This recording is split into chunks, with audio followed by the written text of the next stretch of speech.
What's your reaction? It passed, but it did not get 71. So, well, in this part of the process, it has to get 60. So we had 67 votes. We had some people who told me they pulled off because they didn't want to put a vote out if it wasn't necessary. So I think, if we need to do something in the future, I certainly have people I can go back to for their votes. But I think there's been a lot of misinformation out there, and at some point you can keep harping about it. But I don't know how people are listening as well as we'd like. But I'm very happy. I mean, we got 67 votes, and it takes 60 votes to pass in the House. Now it goes over to the Senate where it needs 30 votes, and hopefully, I have all along said that I have faith that the governor will review all bills that get on his desk. We'll look them over. I know he's made some public statements that he may have a hard time backing off of.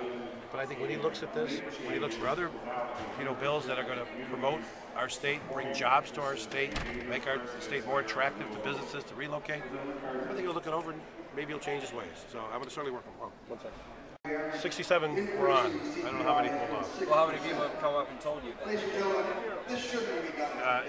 Independently came and told me that they were going to be for it. No one who told me they were going to be for it pulled off. But I didn't talk to everybody either. I think that these people are wise enough to read over and look at the facts and make their decisions. So, I mean, at the end of the vote that pulled off, there were a few, but I'll keep that number to myself. So. Walk me through the timeline on this. The Senate's going to get it today. We're going to send it over to the Senate.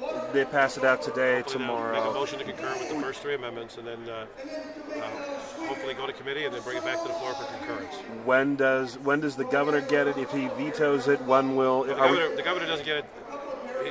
I think we have to send it to him in 60 days, but it's at least always 30. So he probably won't see this till the beginning of July, I would think. So if then he has 60 days to sign it, and then we're back in the fall to deal with this. There's no thought of trying to get this hurried and override a veto. It simply can't happen before we get out. Well, there is no veto.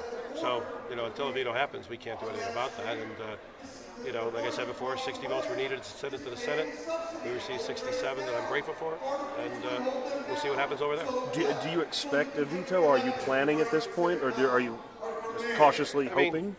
If I read the papers, I'm thinking that would be the inclination. But I have a good relationship with the governor. I respect the governor, and so I think he'll listen. And I think, as I said earlier, depending on what else is on his table, I think this is one of the better jobs bills that's going to be on the table. We did not offer any tax credits to these folks. We did not have to offer incentives through DCOE in order to get these new investments. So I think that the governor will look at it. I just know he'll give it a thorough review. I know where he's at right now, but let us see what he sees, the final amendments that were put on this morning before we passed the bill. I think that it tightens up some of the years that are going to be used as the formula year, and plus it comes back to the General Assembly, on 3 different sunset things. So I think that is giving us enough protection to move forward. But I'll have to persuade the governor if we're fortunate enough in the Senate. I don't want to get ahead of myself until it passes the Senate. If he does veto it, do you think he'll be able to override it? I'm going to wait to see what he does. I'm always confident. So, and I think as people get to examine it more, they'll realize this will be a good thing for the state. I mean, if we pass the Senate today, then technically it's where it has to be as far as going into effect. So, I'll wait to see if that happens before I make predictions. I certainly would try. I wouldn't want to predict right now. You seem pretty confident in the bill even before these changes that you alluded to that were made this morning. What were some of those changes, and why do you think that makes this a stronger bill? Well, we want to make sure that some of the years that we're going to use as a test year, when we compare those 2 years, we shortened it to 2 years, so they have to come back right after 2014. We kept talking about 2014, but then we were talking about 3 years, which would have brought us into 2015 after the test year. So we made sure, because part of the formula rate would have been in the test year, which wouldn't make any sense. You don't want to compare before and after. So right now, the test year is going to be June 1st of this year to May 31st of next year. That was in coordination with that thing. As soon as this can be implemented, it's now June 1st of next year. So it gives the ICC another 2 months to review the process. So I think that was a positive. And then the next 2 years after that would be the 2 years they look at to see if the 2 utilities stayed within the rate cap. And if they violated the rate cap, They lose the formula rate. No, but in the first test year, what happens then?